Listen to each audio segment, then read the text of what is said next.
Baik, Assalamualaikum warahmatullahi wabarakatuh. Izin memperkenalkan diri, nama saya Gana Rwanda dengan NPM 221020461 dari Fakultas Syariah Prodi Hukum Tata Negara kelas E. Dengan dosen pengampu Bapak Herpin Yoki Pradipta MHI. Di sini saya akan menjelaskan secara singkat yaitu pendekatan filsafat hukum, ilmu sosial.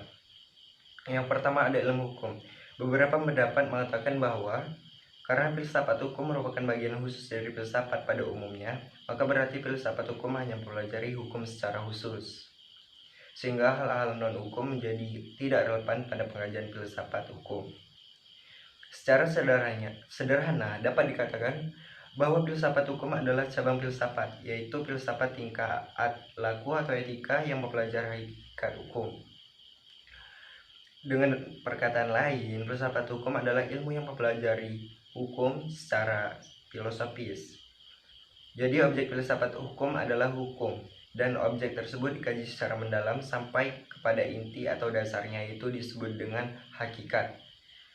Menurut Purnadi Purbacaraka dan Sujano Sukanto, hukum dapat diartikan sebagai yang pertama ilmu pengetahuan, yaitu pengetahuan yang tersusun secara sistematis atas dasar kekuatan pemikiran. Yang kedua ada disiplin, yakni suatu sistem ajaran tentang kenyataan atau gejala-gejala yang dihadapi. Yang ketiga ada norma, yakni pedoman atau patokan sikap. Yang keempat ada tata hukum, yakni struktur atau proses perangkat norma-norma. Yang kelima ada petugas, yakni pribadi-pribadi yang melakukan kalangan yang berhubungan erat dengan penegakan hukum. Yang kelima ada petugas, yakni pribadi-pribadi yang merupakan kalangan yang berhubungan erat dengan penegakan hukum. Dan keenam keputusan pengusaha, yakni hasil proses diskresi. Yang tujuh proses pemerintahan. Proses pemerintahan yakni proses hubungan timbal balik antar unsur-unsur pokok dari sistem kenegaraan. Yang ke-8 ada sikap tindak ajeng atau perilaku yang teratur.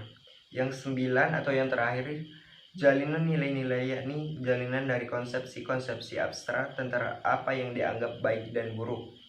Yang di sini juga kita bisa melihat ilmu filsafat sosial. Filsafat sosial merupakan cabang filsafat yang mempelajari persoalan kemasyarakatan secara kritis, radikal, dan komprehensif. Sejak Plato dan Aristoteles, kajian terhadap persoalan-persoalan kemasyarakatan sudah menjadi objek penelitian tersendiri. Mengapa? Pada abad pertengahan, masyarakat Eropa masih memperlihatkan pada dasar yang sama, hanya sekedar mengoreksi terhadap paham Plato dan Aristoteles. Dan di sini ada perubahan hukum dan sosial.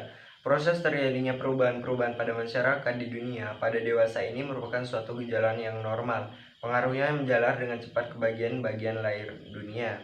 Perubahan-perubahan dalam masyarakat dapat mengenal nilai-nilai, kaidah-kaidah pola perilaku, organisasi, struktur lembaga sosial, stratifikasi sosial, kekuasaan, interaksi sosial, dan lain sebagainya.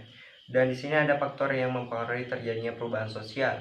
Pada umumnya dapat dikatakan bahwa sebab-sebab terjadinya perubahan-perubahan sosial dapat bersumber pada masyarakat itu sendiri, dan ada letaknya di luar masyarakat tersebut, yaitu yang datang sebagai pengaruh dari masyarakat lain atau dari sekelilingnya.